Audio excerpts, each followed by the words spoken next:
네, 소개 감사드립니다. 초청해 주셔서 감사드리고요.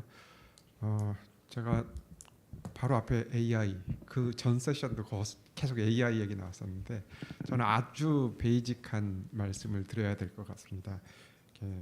AI 이어서 이런 얘기를 하는 게 그렇습니다만, 그 고령화되는 사회에서 어떤 혈관 질환이 문제가 될까, 뭐 그런 주제를 해달라고 하신 것 같아서요. 제가 학술의 선생님께도 혈관학회에서 말하는 혈관 질환은 어디까지입니까? 그리고 학회 홈페이지도 좀 찾아봤는데 어디까지로 그 해야 될지 좀 스코프를 잡기가 어려워서 역학적 데이터가 많이 나오는 이제 그 순환기계 질환은 ICD, I10 코드 I로 시작하는 전체 질환 중에 사망이나 입원처럼 국제적으로 부담이 커서 역학 데이터가 많이 나오는 질환 위주로 설명드리도록 하겠습니다. 준비한 거는 한 4가지 섹터인데 일단 먼저 전 세계 혈관 질환 추이를 잠깐 말씀드리려고 합니다.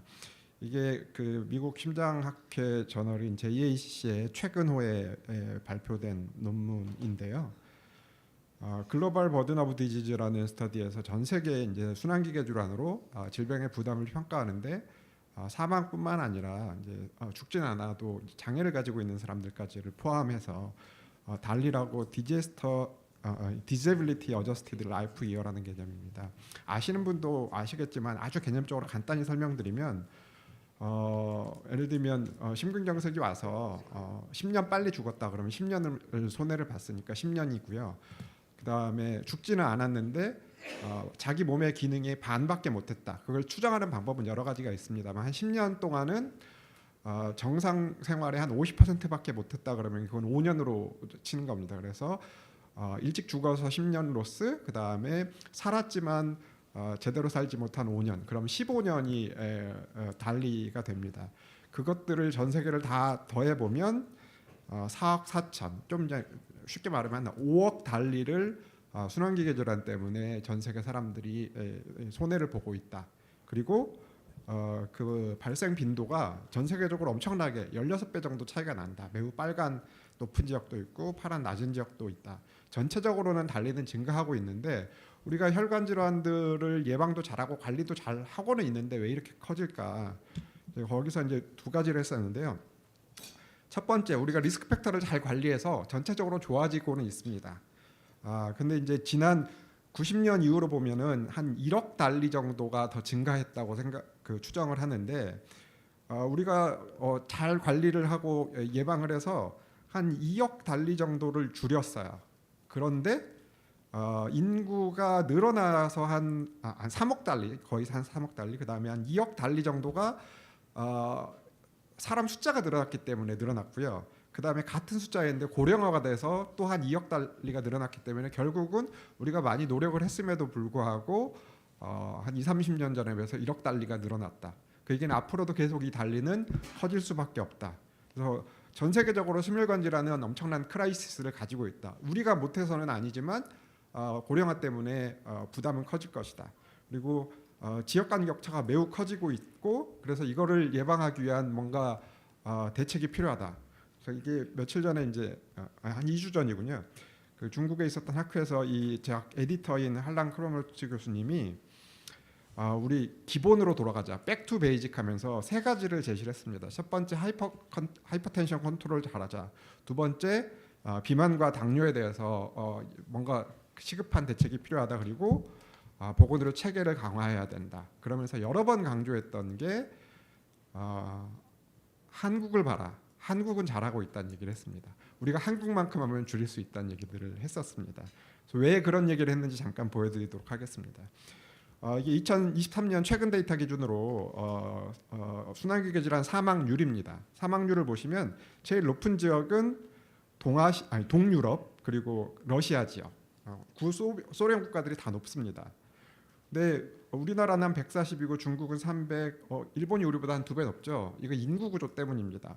보시면 아프리카가 매우 파란색이잖아요. 제일 낮은 고령자가 별로 없기 때문이거든요. 그래서 이거는 정당한 비교는 아니죠. 근데 앱솔루트한 버드는 이런 게 맞습니다만 잘하고 있는지 못하고 있는지를 보는 지표는 아니기 때문에 연령 표준화를 해보면 제일 나쁜 지역은 지금 북아프리카 중동 지역이 제일 나쁩니다. 그리고 동남아시아 또는 남아시아도 꽤 높은 편이고요. 제일 좋은 지역은 이 파란색으로 돼 있는 한국, 일본, 뭐 대만, 호주 같은 아시아 퍼시픽의 하이 인컴 컨트리들입니다. OECD 데이터, OECD 소속 국가 20몇 개 국가들 데이터만 보시면 순환기계 질환 연령 표준화 사망률은 그 하이 인컴 컨트리 잘 사는 나라들에서는 전반적으로 감소하고 있습니다. 다 감소하는 추세를 보이는데 제가 진하게 표시한 게 한국인데 한국이 가장 감소세가 뚜렷하죠. 90년대는 OECD 평균의 중간밖에 못했는데 지금은 작년까지만 해도 일본을 곧 따라간다 그랬는데 최근 올해 발표된 2023년 데이터로 일본보다 낮아졌습니다. 그러니까 다들 한국만큼만 하면 전 세계 버든을 줄일 수 있다고 하는 거죠. 너무 많아서 이제 몇 개 나라만 좀 뽑아봤는데요. 전 세계 평균도 감소는 합니다. 연령 표준화를 해보면.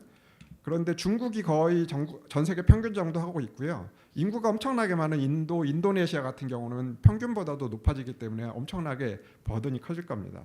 잘 사는 나라들은 감소하고 있는데 이 순환기계 질환 연령 표준화 사망률이 가장 낮은 지역은 아까 말씀드린 아시안 퍼시픽의 하이인컴 컨트리 싱가포르, 호주, 일본, 한국이 제일 낮습니다. 그리고 사실 하나 더 있고 타이완도 있는데요. 국제 발표에서는 저희가 타이완을 빼거든요. 나라로 카운트를 잘 안 해서 국내 데이터에서 보여드리는데 중국 사람 있는 데서 보여주면 큰일 나서 뺐습니다. 근데 아까 말씀드린 것처럼 일본을 우리나라가 23년 데이터로는 따라잡았습니다. 이걸 이제 서브타입으로 나눠보면 허혈성 심줄환 쪽은 원래 우리가 아시아 쪽이 세계 평균이나 유럽보다 낮았죠. 그런데도 계속 감소해왔고 지금 한국과 일본이 앞서거니 뒤서거니 하고 있고요. 반면 뇌혈관 질환은 우리가 매우 많았잖아요. 근데 한국은 90년대는 세계 평균보다 압도적으로 높았고 2000년까지도 세계 평균보다 높았는데 빠르게 감소해서 아직 일본까지는 못 갔습니다만 매우 떨어지고 있고요. 중국은 많이 감소했는데 아직 글로벌 에버리지까지는 가지 못한 상황입니다. 그래서 전 세계적으로 보면 사망 원인의 1위는 순환기계 질환입니다.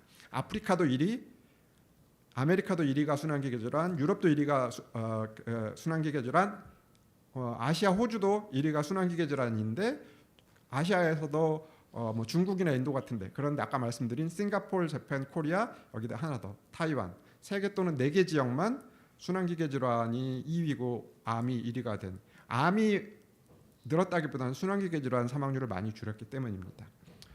잘하고 있지만 그렇다고 절대적인 부담은 줄지 않는다는 걸 좀 보여드리려고 우리나라 걸로 좀 한정을 해봤습니다.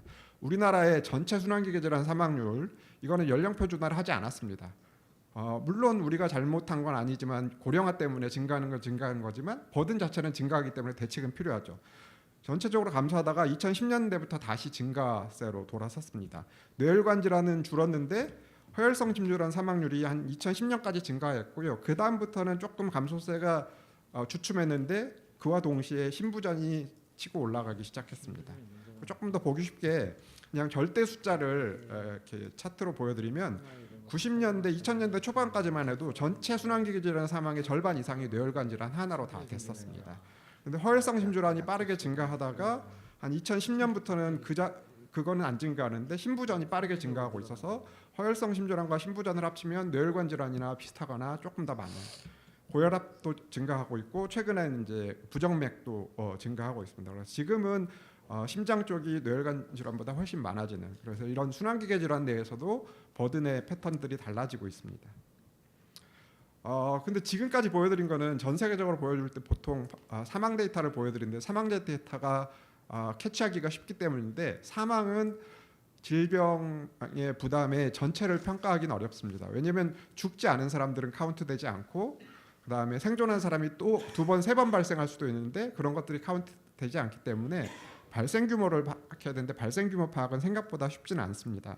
그 몇 해 전에 심장학회 업무로 제가 해서 발표한 자료가 있는데 몇 년 지나긴 했습니다. 근데 발생 데이터가 없기 때문에 건강보험 청구 자료를 기준으로 입원 환자 기준으로 보면 주상병 이 질환이 메인 이유로 입원한 사람들 보면 전체 순환기계 질환이 빠르게 증가하고 있고 심장질환, 뇌혈관 질환이 사망률이 뭐 연령 표준화 감소하고 있다고 하지만 입원하는 사람들을 많이 증가하고 있고요. 그다음에 첫 번째 상병병은 아니지만 부상병명까지 포함하면 엄청나게 빠르게 증가하고 있습니다. 근데 이거는 이제 새로 발생한 환자라고는 꼭 보긴 어렵고 예전에 진단받았던 진단명들이 캐리오버되는 효과들은 있습니다. 그리고 이제 조금 더 나눠보면 전체 순환기계 질환 중에 한 심장 질환이 절반을 조금 넘고 뇌혈관 질환이 그보다 작고 심장 질환의 그 서브 파퓰레이션이지만 허혈성 심질환이 그 중에 한 반대고 허혈성 심질환 중에 또 심근경색증이 일부가 되고 이런 패턴이고 전체적으로 매우 빠르게 증가하는 패턴을 보이고 있습니다. 그래서 이거는 그냥 입원 카운트이기 때문에 순환기계 질환 발생의 이렇게 정확한 버든을 보기 어려워서 몇 해 전부터 그 질병관리청에서 심뇌혈관 질환 근데 다는 못하고 지금 심근경색증과 뇌졸중 두 개의 발생률을 공단 데이터로 추정하는 프로젝트를 하고 있습니다. 2000년도부터 간헐적으로 진행을 해왔다가 2021년에 서울대병원에서 한번 했었고요. 2022년부터 이제 저희가 넘겨받아서 진행을 하고 있습니다. 기본적으로는 건강보험 청구 자료인데 진단명을 그대로 받아들이는 건 아니고요. 저희가 다른 정보들을 포함해서 여러 가지로 해봤을 때 이건 심근경색증 또는 뇌졸중의 발생이다. 라는 것들을 체크를 하고 있고요. 병원 데이터와 실제 비교해봐서 한 예측률이 한 95%에서 심근경색은 한 95%, 뇌졸중은 한 90% 정도 됩니다. 그래서 그 2년 전부터는 국가 승인 통계가 되어서 질병청에서도 발표를 하고 있고 그다음에 통계청의 그 통계 포털에 들어가셔도 확인을 해볼 수가 있습니다. 그래서 발생 건수로 보면 심근경색증은 여전히 즉 앱솔루트한 부담은 증가하고 있고요. 한 3만 5천 건 정도가 1년에 발생하고 있고 그중에 한 3,300건 정도는 한 번 앓았던 사람이 또 걸리는 겁니다. 남녀를 나눠보면 여자는 거의 증가세가 없는데 남자는 계속 증가하고 있어서 남자 대 여자의 비율이 점점점 커지고 있습니다. 지금 거의 한 4대 1 정도 되는 것 같고요. 발생률로 봐도 쭉 증가하다가 2020년에 일시적으로 감소했는데 이건 코로나19 때문입니다. 실제 발생이 줄었기도 하겠지만 발생해도 아마 의료 이용을 못했을 텐데 이건 전 세계 모든 나라에서 나타나는 현상입니다. 근데 연령 표준화를 해보면 2020년도 이 변화 때문에 지금 정확히 피크를 언제인지를 모르겠습니다만 연령 표준화 발생률은 발생도 이제 감소하기 시작하는 것 같습니다. 이걸 지역별로 구분해 보면 광주와 전남이 좀 몇 해 전에 매우 높았었는데 다시 감소로 돌아서서 지역 간 차이가 크지는 않지만 조금 있고 이제 이 부분에 대해서는 조금 더 추가 연구가 필요할 것 같습니다. 뇌졸중은 줄었다고는 하지만 절대 발생 건수 여전히 많습니다. 그러니까 11만 건이니까 심근경색이 한 3배 가까이 되고요. 그다음에 이 전체 중에 한 20% 정도가 재발입니다. 그리고 뇌졸중은 고령 여성 인구가 워낙 많다 보니까 남자가 많긴 하지만 심근경색처럼 남녀 차이가 크지는 않습니다. 뇌졸중은 연령 표준화를 하지 않으면 발생률이 감소는 못하고 천천히 증가하다가 최근에는 좀 이렇게 플라토에 온 것 같고요. 연령 표준화를 해보면 조금씩 감소하고 있습니다. 뇌졸중은 다행히 전 지역에서 감소를 하고 있습니다. 지역 간 차이가 그럼에도 불구하고 약간씩 차이는 나고 있습니다. 뭐 사진 안 찍으셔도 다 공개된 데이터니까 보시면 되고요. 여기 그래서 그 통계청 홈페이지에도 있지만 이 저희가 포털을 운영하고 있어서 여기 들어가시면 심근경색 뇌졸중 찍고 이렇게 조건을 치면은 실시간으로 이제 확인해 볼 수 있습니다. 그래서 심근경색증은 광주 전남 지역이 좀 높은 경향을 보이고 뇌졸중은 큰 차이는 나지는 않지만 뭐 지역 간 차이가 약간 있다 이런 것들을 확인해 보실 수가 있겠습니다. 그리고 저희는 지금 심근경색증과 뇌졸중 발생률만 추정을 하고 있고요. 질병청에 다음 과제로 질병을 하나 추가해달라 그래서 올해 내년 시범 쪽으로 연구해보고 한 내후년 정도의 신부전 발생 규모, 아까 보신 것처럼 신부전이 빠르게 증가하고 있어서 신부전 발생 규모를 추정해보려고 하고 있고요. 이제 저희 방법론까지는 아니지만 그 신부전학회에서 신부전 팩트시트, 신부전 발생 유병 규모를 추정하고 있는 데이터가 있어서 잠깐 소개드리고자 합니다. 신부전 유병률이 상당히 빠르게 증가하고 있죠. 아까 사망 증가하는 것처럼 당연히 빠르게 증가하고 있는데 고령자의 효과 때문이기도 하겠지만 연령 표준화를 해도 증가하고 있습니다. 아까 보시는 것처럼 사망 원인에서 허혈성 심질환 사망은 줄어드는데 그 생존자들이 대부분 나중에 이제 신부전으로 진행해서 신부전으로 사망하기 때문에 허혈성 심질환 사망이 줄어드는 만큼 신부전 사망이 조금 더 살다 돌아가시긴 하지만 증가해서 신부전 사망은 계속 증가할 것으로 추정되고 있고 유병률도 이렇게 증가하는 것 같습니다. 발생률을 정확하게 추정하기는 어렵기 때문에 입원율로 보는데 입원율로 보면 여전히 매우 빠르게 증가하고 있고 주상병명, 주부상병명 해도 보면은 이렇게 꽤 증가하고 있다. 연령 표준화를 해도 증가하고 있다. 이런 패턴들을 볼 수가 있을 것 같습니다. 마지막 파트로는 그 지역 간 사회경제적 차이를 잠깐 설명드리려고 하는데 기억하시겠지만 90년대 말 2000년도 초에 부산 경남 지역에 심장질환 사망률이 매우 높았던 지역이 있었어요. 그래서 다행히 조금씩은 감소하고 있는데 최근에는 많이 줄어들고 있습니다. 그래서 지역 간 차이가 많이 줄어드는 것 같고 심근경색증도 그랬었고요. 뇌졸중은 과거에 컸었는데 많이 줄어드는 것처럼 보여서 전체적으로 보면 지역 간 차이가 줄어드는 것처럼 보입니다. 그래서 지역 간 차이가 예전보다 크지 않다. 근데 정말 그럴까 해서 이 지금까지 데이터는 시도 단위이기 때문에 시군구 단위로 한번 저희가 연구를 해본 적이 있습니다. 아래쪽에 있는 게 250개 시군구 단위의 연령 표준화한 심혈관 질환 사망률이 보시면 서부 경남 지역, 그다음에 강원도 남부, 경북 상부, 그다음에 충청 내륙, 일부 전남 지역 이런 데가 높은 경향들이 보이는데 이렇게 보면 대도시가 안 보입니다. 그래서 대도시를 확대해 보면 서울 확실히 이 강남 3구 사망률 낮고요. 좀 소득 수준 낮은 지역이 높은 경향을 보이는데 이거를 그 250개 시군구에 지역 박탈 지수라는 게 있습니다. 그 지역의 경제 수준, 그다음에 거주 수준 한 10여 개 지표로 해서 만드는 지표가 있는데 이게 수치가 높다는 건 그 지역이 사회경제적 인프라가 좀 떨어진다는 건데 완벽하게 똑같진 않지만 비슷한 패턴들을 보이죠. 그래서 이 관련성을 비교를 해봤는데 저희가 이 오른쪽에 있는 게 광역시이고요. 이게 나머지 지역인데 의외로 나머지 지역보다 광역시에서 그 차이가 더 잘 보입니다. 지도로는 안 보이죠. 서울, 부산처럼 너무 좁게 있으니까. 그런데 잘 보이고요. 저희가 심지어는 광역시는 대부분 3차 병원들이 충분히 있고 그다음에 심지어 추가로 저희가 해당 지역의 병원 개수, 3차 병원 개수를 보정해도 그 차이가 여전히 나타납니다. 그러니까 이 얘기는 우리가 언뜻 생각하기에 병원이 멀어서 또는 병원의 접근도가 떨어져서라고 생각을 하는데 그 물리적인 병원에 대한 접근도로 해결되지 않는 지역 간 격차가 좀 보인다. 이런 것들을 확인할 수가 있었고요. 아까 보신 것처럼 전체적으로 사망률이 감소하고 있기 때문에 지역 간 패턴을 해보면 예전에 막 빨갛고 차이가 있었는데 최근에 보면 다 초록색이에요. 다 좋아진 것 같죠. 생각해 보시면 20년 전에 소득 수준과 지금 비교해 보면 사람들이 다 예전보다 잘 살기 때문에 소득 격차가 줄었을까요? 소득 격차는 그렇게 계산하지 않습니다. 현재 소득 가지고 상대적인 격차를 계산을 하거든요. 그래서 저희가 다시 계산해 본 건 매해 그 해에 우리나라 전국 평균의 심혈관 질환 사망률을 가지고 연령 표준화해서 지역 간 분포를 한 다음에 1보다 높으면 전국보다 높다, 1보다 낮으면 전국보다 낮다 해서 분포를 해보면 좀 줄어들다가 최근에 증가하는 패턴들이 보입니다. 그리고 저희가 일본 연구자들과 같이 연구를 하고 있는데 일본도 마찬가지입니다. 지역 간 격차가 좀 커지고 있어요. 즉 절대적인 격차는 줄어드는 것 같지만 상대적인 격차는 줄어들지 않는다. 그래서 이에 대한 패턴들을 좀 확인해 볼 필요가 있겠고요. 그리고 상대적인 격차로 다시 해보면 뭔가 예쁜 단풍지도 같죠. 얼룩덜룩하죠. 그래서 지역 격차가 꽤 난다. 그리고 여전히 좀 나쁜 지역들이 보인다. 이런 것들을 확인할 수가 있겠습니다. 서머리 드리면 전 세계적으로 혈관 질환으로 인한 질병 부담은 매우 빠르게 커지고 있는데 이건 연령 표준화 사망률은 감소하는데 고령화 때문에 질병 부담이 커지고 있기 때문입니다. 우리나라는 특히 연령 표준화 사망률이 제일 빠르게 감소한 나라로 꼽히고 있고 현재 이제 거의 세계 최저 수준에 달했습니다.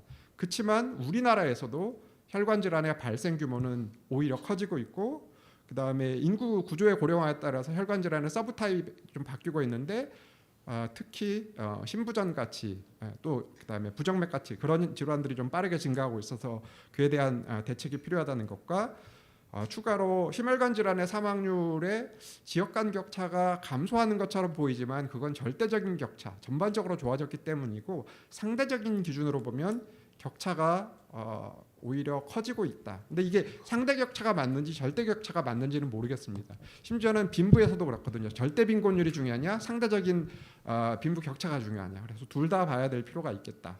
그리고 이 심혈관 질환 발생이 왜 지역적인 격차가 생기는지에 대해서는 아직까지 충분히 설명되지 않는 부분들이 있어서 추가 연구가 필요하고 이를 줄이기 위한 대책도 필요하다. 이렇게 말씀드리겠습니다. 감사합니다.